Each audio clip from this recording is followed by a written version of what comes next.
الرحیم۔ پیارے پیغمبر صلی اللہ تعالیٰ علیہ وسلم کا ارشاد پاک ہے کہ جب کسی شخص کو کوئی خاص حاجت پیش آئے اور اس حاجت کا تعلق براہ راست اللہ سے ہو یا اس حاجت کا تعلق کسی بندے سے ہو، حاجت کا تعلق براہ راست اللہ سے ہو یا حاجت کا تعلق کسی بندے سے ہو، اللہ سے وہ حاجات جو عام طور پر آدمی بندوں سے نہیں کہہ سکتا۔ کوئی آدمی مانگتا ہے اللہ مجھے اولاد عطا فرما، اے اللہ مجھے نیک صالح بنا دے۔ اب ظاہر سی بات ہے کہ یہ کام ایسا ہے کہ جو براہ راست اللہ سے متعلق ہے، اور کبھی کسی بندے سے بھی کوئی کام متعلق ہو سکتا ہے، لیکن اس کے لیے آپ جائز اسباب اختیار کریں اور پھر بھی رجوع اللہ کی طرف کریں۔ مثلا کسی سے آپ کو قرضہ چاہیے، اب یہ چیز ایسی ہے کہ جو بندے سے حاجت تعلق رکھتی ہے۔ کسی کے پاس آپ جاتے ہیں کہ بھائی میری ملازمت آپ کے پاس اپنے پاس لگوا دیجئے، آپ یہ سفارش کر کے میرا کام کرا دیجئے۔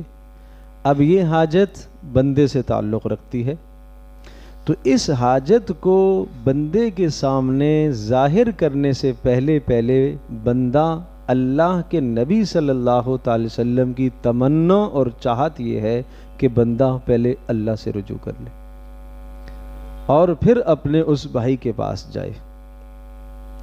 ہم پہلے ہی چلے جاتے ہیں، تو طریقہ یہ ہے کہ پہلے آدمی اللہ سے رجوع کرے، پھر آدمی اس ظاہری سبب کو اختیار کرنے کے لیے اس بندے سے عرض کر سکتا ہے۔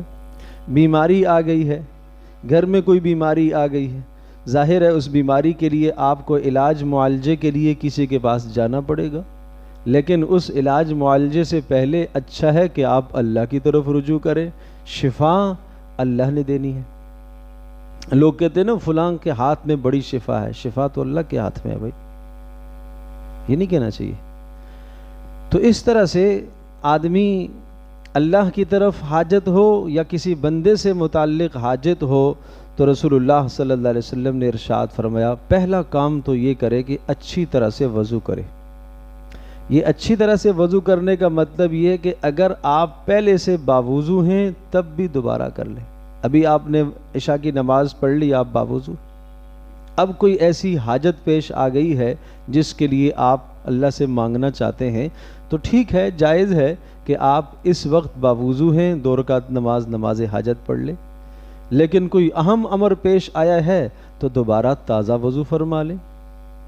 اور اچھی طرح سے وضو کرنے کا مطلب یہ ہے کہ اچھی طرح سے وضو اس کو کہیں گے کہ آپ وضو کے اندر تمام آداب اور سنتوں کو بجا لائیں، وہ اچھی طرح سے وضو ہوگا۔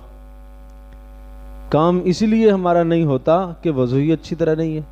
مسواک ہو، بسم اللہ پڑھ کے وضو کیا جائے، اعتدال سے وضو کیا جائے، پانی ایک حد تک خرچ کیا جائے، اس سے زیادہ خرچ کرنا وہ اسراف ہے، یہ اچھی طرح وضو ہوگا۔ وضو کے دوران دنیا کی بات نہ کی جائے، سیدھے ہاتھ سے ناک صاف کری تو وضو مکروہ ہو جائے گا، کراہت ہے۔ تو اس طرح سے اچھی طرح سے وضو کرے اور پھر 2 رکعت نماز حاجت پڑھے۔ 2 رکعت نماز یکسوئی کے ساتھ نماز حاجت پڑھے۔ اس میں کوئی ضروری نہیں ہے کہ کوئی مخصوص سورت الفاتحہ کے بعد آپ نے پڑھنی ہے، جو سہولت ہو آپ پڑھیں۔ اللہ کے نبی صلی اللہ علیہ وسلم نے کوئی سورت مقید نہیں کی ہے، کوئی پابندی نہیں فرمائی۔ البتہ بہت سارے علماء کا تجربہ ہے کہ سورہ کافرون اور سورہ اخلاص پڑھ لی جائے، سورہ کافرون اور سورہ اخلاص، اور اس کے بعد نماز حاجت جب آپ نے پڑھ لی تو اب پہلے اللہ کی حمد و ثنا کریں گے، اللہ کی تعریف کریں گے۔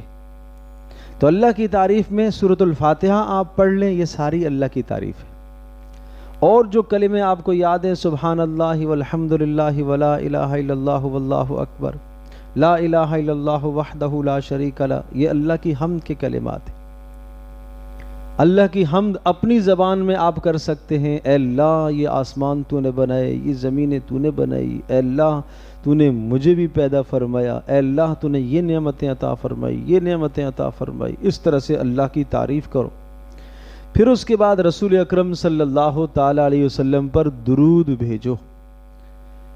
درود جس دعا کے ساتھ لگتا ہے وہ دعا اللہ کے ہاں عرش تک جاتی ہے، وہ دعا رد نہیں ہوتی. کیوں؟ درود اللہ پاک رد نہیں فرماتا. جس دعا کے اول اور آخر میں درود ہو وہ کبھی رد نہیں ہوتی. تو یہ بھی اللہ کی شان کے خلاف ہے کہ اول حصہ بھی قبول کر لے، آخر حصہ قبول کر لے، بیچ کا قبول نہ کرے. ایسا نہیں ہوگا. تو اس لیے دعا کے ساتھ درود ضرور ملایا کرے. اور ہم دعا کر دیں نا اللہم صلی علی محمد، یہ صحیح نہیں ہے، یہ دعا صحیح نہیں ہے. کیسے کرنی چاہیے؟ پہلے اللہ کی حمد کرنی چاہیے. الحمدللہ رب العالمین یہ کہنا چاہیے. الحمدللہ رب العالمین والصلاة والسلام علی سید الانبیاء والمرسلین. یہ ہے طریقہ. اللہ کی حمد پہلے ہو. براہ راست دعا کو آپ نے شروع کر دیا اللہم صلی علی محمد، یہ غلط ہے. دعا درود شریف سے شروع نہیں ہوتی. دعا کس سے شروع ہوتی ہے؟ اللہ کی حمد سے. اور آپ نے ہاتھ اٹھائے اور ایک دم سے آپ اپنی چیز مانگنا شروع کر دیا آپ نے اللہ پاک سے، یہ بھی صحیح نہیں ہے. ایک شخص نماز پڑھ رہے تھے، نماز سے فارغ ہو کر کونے میں انہوں نے دعا شروع کر دی، اللہم اغفر لی، اللہم اغفر لی، اللہ مجھے معاف فرما، مجھے معاف فرما. آپ نے فرمایا عجلت، تو نے جلدی کر دی. جلدی نہ کرو نا. جب دعا کرنی ہو تو پہلے اللہ کی حمد کرو، پھر میرے اوپر درود پڑھو، پھر اس کے بعد اپنی حاجت پیش کرو. الحمدللہ رب العالمین، یا یہ پڑھیں والعاقبۃ للمتقین. والعاقبہ، کچھ لوگ اس کو پڑھتے ہیں ولا عاقبۃ للمتقین، معنی ہی غلط ہو جائے گا. الحمدللہ رب العالمین، ساری تعریفیں اللہ کے لیے جو سارے جہانوں کا پالنے والا ہے. والعاقبۃ للمتقین، اچھے انجام متقیوں کے لیے ہیں. اگر کوئی پڑھتا ہے والعاقبۃ للمتقین، اچھے انجام متقیوں کے لیے نہیں ہیں،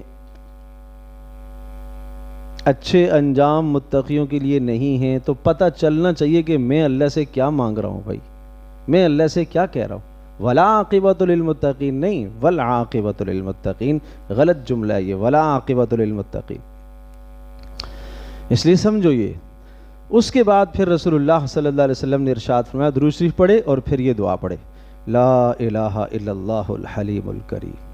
ساری تعریفیں اس اللہ کے لیے جو حلم تحمل والا ہے، الکریم کرم کرنے والا ہے. سبحان اللہ، ہے اللہ تو پاک ہے. رب العرش العظیم، بہت بڑے عرش کا تو مالک ہے. الحمدللہ رب العالمین، ساری تعریفیں اللہ تیرے لیے جو سارے جہانوں کا تو پالنے والا ہے. ہم تو دیکھو اللہ کے نبی کی مبارک زبان سے کیا کلمات نکلے. آگے سنو، اسألک موجبات رحمتک، اے اللہ میں تم سے، اے اللہ میں آپ سے سوال کرتا ہوں ان تمام اعمال کا جو تیری رحمت کو میری طرف متوجہ کرے. وعزائم مغفرتک، اے اللہ میں تجھ سے سوال کرتا ہوں کہ اے اللہ میری مغفرت اور بخشش کو یقینی کر دے. والعصمت من کل ذنب، اے اللہ میں تجھ سے سوال کرتا ہوں کہ ہر قسم کے گناہ سے مجھے محفوظ کر لے. والغنیمت من کل بر، اے اللہ میں تجھ سے سوال کرتا ہوں کہ ہر نیکی کی مجھے توفیق عطا فرما، جب بھی موقع نیکی کا آئے تو میرے ہاتھ سے نہ جائے. والسلامت من کل اثم، اے اللہ ہر گناہ سے میں سلامتی چاہتا ہوں کہ گناہ کے قریب تک نہ جاؤں. دیکھو اللہ کے نبی کیسے مانگ رہے، پہلے کیا کر رہے، پہلے کیا چیز ذکر کر رہے ہیں؟ اللہ کی حمد، پھر اپنی بخشش کی دعا، پھر اپنی مغفرت کی دعا، پھر آخرت کی دعائیں پہلے. آگے سنیے، لا تدع لی ذنبا الا غفرتہ، اے اللہ کوئی بھی میرا گناہ نہ چھوڑیے گا مگر تو اسے معاف کر دے. ولا ہما الا فرجتہ، اے اللہ کوئی غم نہ چھوڑیے گا میرا مگر تو اس غم کو مجھ سے چھٹا دے، ہٹا دے. ولا حاجتا ہی لک رضا، اے اللہ کوئی ایسی حاجت میری باقی نہ رہے جو حاجت تیرے نزدیک پسندیدہ ہو، الا قضیتہا، مگر اس میری حاجت کو تو پورا کر دے۔ شرط یہ ہے کہ وہ حاجت جو تیرے نزدیک کیا ہو، پسندیدہ ہو۔ ایک چیز میں مانگتا ہوں لیکن اے اللہ تجھے اچھی نہیں لگتی، وہ مجھے نہ دینا، وہ مجھے نہ دینا۔ پھر جب ایسی چیز میں نے مانگی جو میرے حق میں اچھی نہیں تھی، میں مانگ رہا ہوں، ضد کر رہا ہوں، اللہ کریم ہے، اس دعا کے بدلے میں مجھے کوئی اور چیز دے گا، وہ نہیں دے گا، اس لیے کہ وہ میرے حق میں بہتر نہیں ہے، وہ میرے حق میں بہتر نہیں ہے۔ الا قضیتہا یا ارحم الراحمین، اے رحم کرنے والے مالک۔ تو اس دعا کو پڑھو اور پھر آخر میں درود شریف ایک بار پھر پڑھ لو اور پھر آمین کہو اور پھر یقین رکھو انشاءاللہ اللہ تبارک تعالی آپ کی حاجت کو پورا کرے گا۔ یہ پیارے پیغمبر صلی اللہ علیہ وسلم کا بتلایا ہوا عمل ہے، یقین کے ساتھ کرو، انشاءاللہ ثم انشاءاللہ ثم انشاءاللہ اللہ آپ کی حاجت کو پورا کرے گا۔ یقین ہو، یقین ہو، اس قدر یقین محکم ہو۔ میں نے کل بھی یہ بات عرض کی تھی کہ اتنا ڈاکٹر کی بات پر یقین نہ ہو جتنا اللہ کے رسول صلی اللہ علیہ وسلم کی بات پر یقین ہے۔ خزیمہ رضی اللہ تعالی عنہ نے گواہی دی تھی رسول اللہ صلی اللہ علیہ وسلم کے حق میں کہ میں گواہی دیتا ہوں کہ آپ نے یہ چیز خریدی ہے۔ پوچھا گیا آپ نے دیکھا تھا خریدتے ہوئے؟ کہا نہیں دیکھا نہیں تھا، لیکن جب آسمانوں کی خبریں آپ بتاتے ہیں اور ہم اس پر یقین کرتے ہیں تو زمین کی جو خبر اللہ کے نبی دے رہے ہیں میرا یقین ہے کہ سچ کہہ رہے ہیں آپ۔ یوں یقین تھا۔ تو اس یقین کے ساتھ پڑھیں اور پھر دیکھیں کس طرح سے مسائل حل ہوتے ہیں۔ اللہ ہم سب کے مسائل حل فرمائے۔